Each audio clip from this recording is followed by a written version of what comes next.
અમદાવાદમાં 500 તેજસ્વી તારલાઓનું સન્માન કરવામાં આવ્યું। પાલડીના ટાઉન હોલ ખાતે તેજસ્વી તારલાઓ છે તેમને સન્માનિત કરવામાં આવ્યા હતા। 500 જેટલા તેજસ્વી તારલાઓને સન્માનિત કરવામાં આવ્યા। પાલડીના ટાગર હોલમાં આ કાર્યક્રમનું આયોજન કરવામાં આવ્યું હતું। વિવિધ શૈક્ષણિક સંસ્થાના ટોપ 500 વિદ્યાર્થીઓનું સન્માન કરવામાં આવ્યું। અમદાવાદ એજ્યુકેશન ગ્રુપ દ્વારા આ કાર્યક્રમ યોજવામાં આવ્યો હતો, જેમાં તેજસ્વી તારલાઓને સન્માનિત કરવામાં આવ્યા।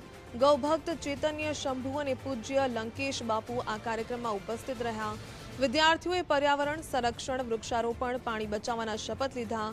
ખાસ કરીને અમદાવાદ શહેરમાં આ 500 તેજસ્વી તારલાઓનો સન્માન સમારોહ યોજાયો અને શપથ ગ્રહણ પણ કર્યા।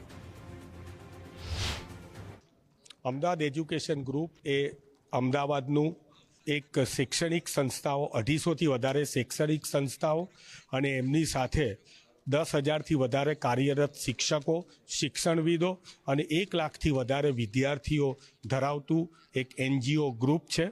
અમદાવાદ એજ્યુકેશન ગ્રુપ દર વર્ષે શહેરના ટોપ 500 વિદ્યાર્થીઓને એ સન્માનિત કરે છે।